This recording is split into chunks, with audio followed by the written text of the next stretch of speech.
Be ready? Start. Infrastructure development is the very backbone of any strategy aimed at achieving higher growth and large scale employment generation. However, an unfortunate impression gained ground after the first phase of liberalization that the government will have less and less to do with infrastructure development. And as a result, a slowdown has taken place in investments in this vital area of the economy. My government will substantially increase investments in infrastructure development.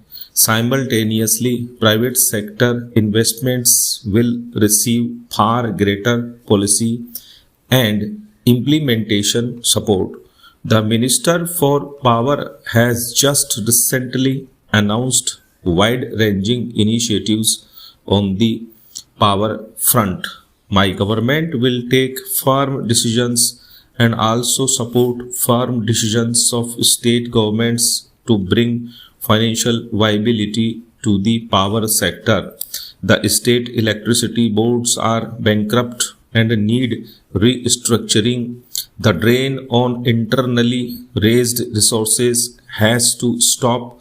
In this regard, the country should take note of the bold but painful steps the Andhra Pradesh Chief Minister has taken to guard and raise the viability of power generation and distribution in his state. We also support in this regard the initiatives of the Orissa government. Delays in implementation have been the bane of infrastructure projects in India.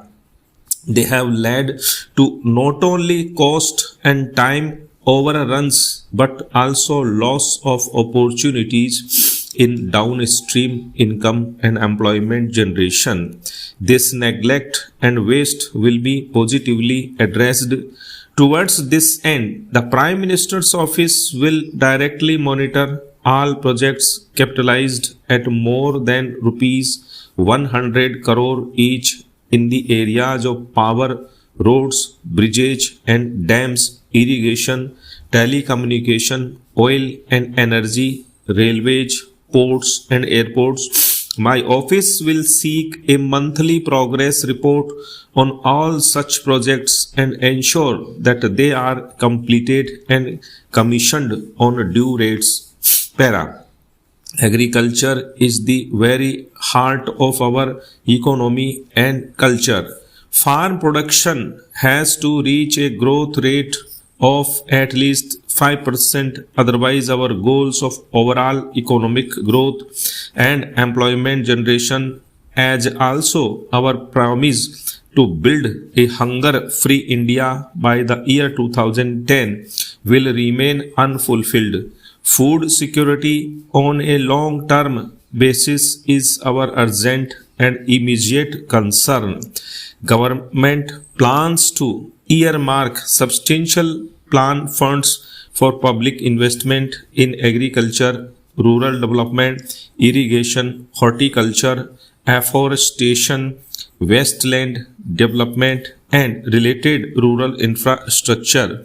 We will also pay special attention to the modernization of the agro-processing industry.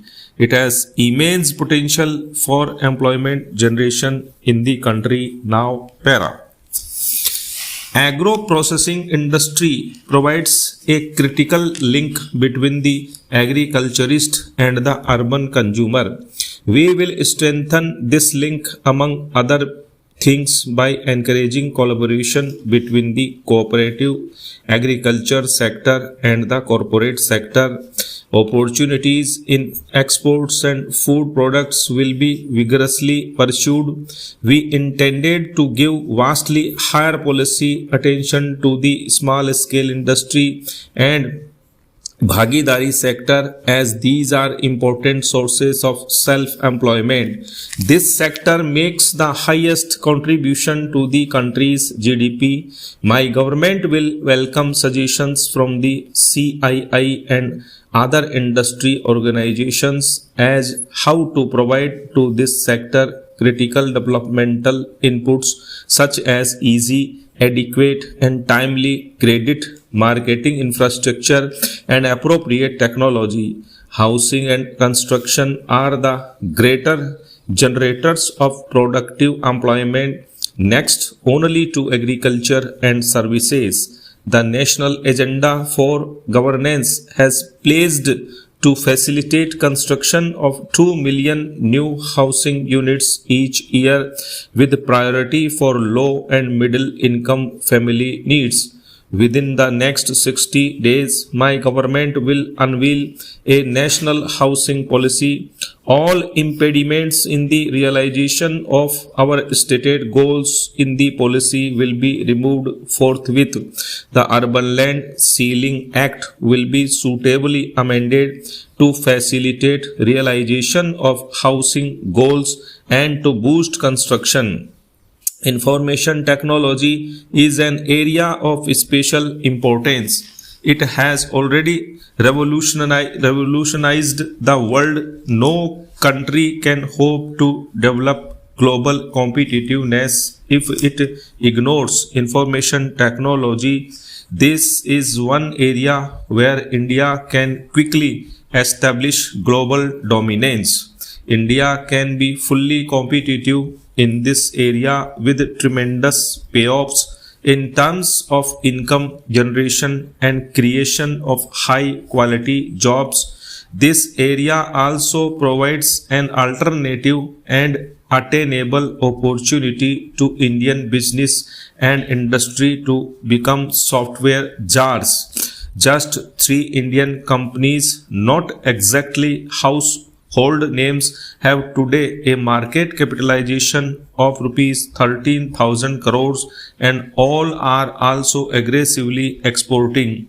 In this connection, I invite specific suggestions from trade and industry for removing any bottlenecks in the way of faster growth of the infotech industry. In the national agenda, we have placed to make India a software superpower. Within the next 30 days, we will set up a national information technology task force which will formulate a draft national informatics policy.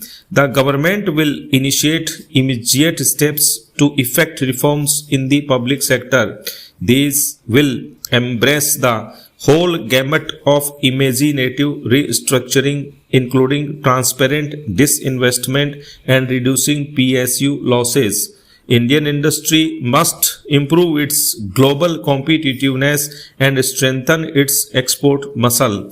We cannot succeed in Swadeshi development if we do not export. The new EXIM policy seeks to provide special support to our exporters as such.